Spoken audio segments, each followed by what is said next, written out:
I was just about to go to bed and I saw this crazy news. Atari. Now, they've been buying up stuff. They bought some stuff from Stern, like Berserk. They bought some other older games recently as well from other different publishers. Actually, games that they used to own that they're buying back in a sense. I made videos about that already. But now, this just came out, May the 4th. Atari announces the acquisition of M Network. And if you know anything about M Network, that's Intellivision. They bought stuff from Intellivision, and it says that they bought more than a dozen Atari 2600 games published originally under the M Network label, including Armor Ambush, Astro Blast, Frogs and Flies, Space Attack, Star Strike. They will seek to expand digital and physical distribution of these classic titles, create new games. This is really interesting. I'll talk about it in a minute why. Create new games based on the IPs and explore brand and merchandising collaborations. And so it just talks about the M Network brand. They also acquired the rights to the brand itself and the games, but the fact that they can make games off of them, recharge games, reimagine games, that's, what's going on here? So here's 12 games that I think that they possibly are included. These are the M Network games I could find, and maybe this includes some unfinished games. That's a possibility too. So you had Adventures of Tron. Of course, you would have to change the name. Air Raiders, this was an original game. Adventures of Tron was also an original game. Armor Ambush is based on Armor Battle. Astro Blast is based on the Intellivision game Astro Smash. Dark Cavern, that is Night Stalker. Frogs and Flies, that's Frog Bog. Then you have soccer, baseball, and football. You know, Intellivision had them all, but they're like very, they're generic sport games.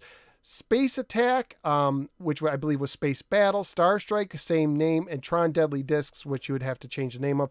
The other games are Bump and Jump, which maybe they bought because Intellivision, last I heard, owns the Bump and Jump name, but I don't believe they owned a game. So I doubt that that's one. Burger Time, I doubt that's Data East along with Bump and Jump. Kool-Aid Man, you'd have to work to get, they might have the game code, but to get the Kool-Aid license. Lock and Chase, another Data East game, I believe. And then Masters of the Universe of Power He-Man, I doubt that they have the rights to use that name. They would have to really change the game, so I don't know about that. But what's interesting is that the article says that they can make reimagined games of this. Let's go back to where it says, let's see, to seek expand digital and physical distribution of these classic titles, create new games based on the IPs.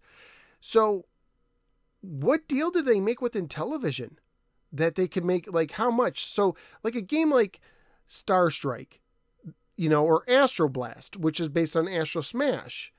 Do they have the rights to Astro Smash, or do they work out so they can make their own Astro Blast game, which is very similar to Astro Smash? With Intellivision, last we heard, they're near bankrupt as far as money concerns are go. Like they haven't been doing refunds. There's people still waiting for refunds for their Amico pre-orders. The Amico is nowhere to be seen as far as being mass produced. A couple test units have been out in a while, but this shows, in my opinion, some desperation on Intellivision's part that they're selling these brands, not licensing, selling these off. Is there an Intellivision fire sale going on? Are they trying to sell as much as they can to keep things afloat for as long as they can, to at least pay some of the head honchos, or maybe in a last ditch hope to get the Amico out? But very interesting that Intellivision is letting go of this. So who knows? I'd like to know more details about this. Hopefully I'll find out. If you know any details, let me know in the comments below, and I will see you next time on next No Swear Gamer video.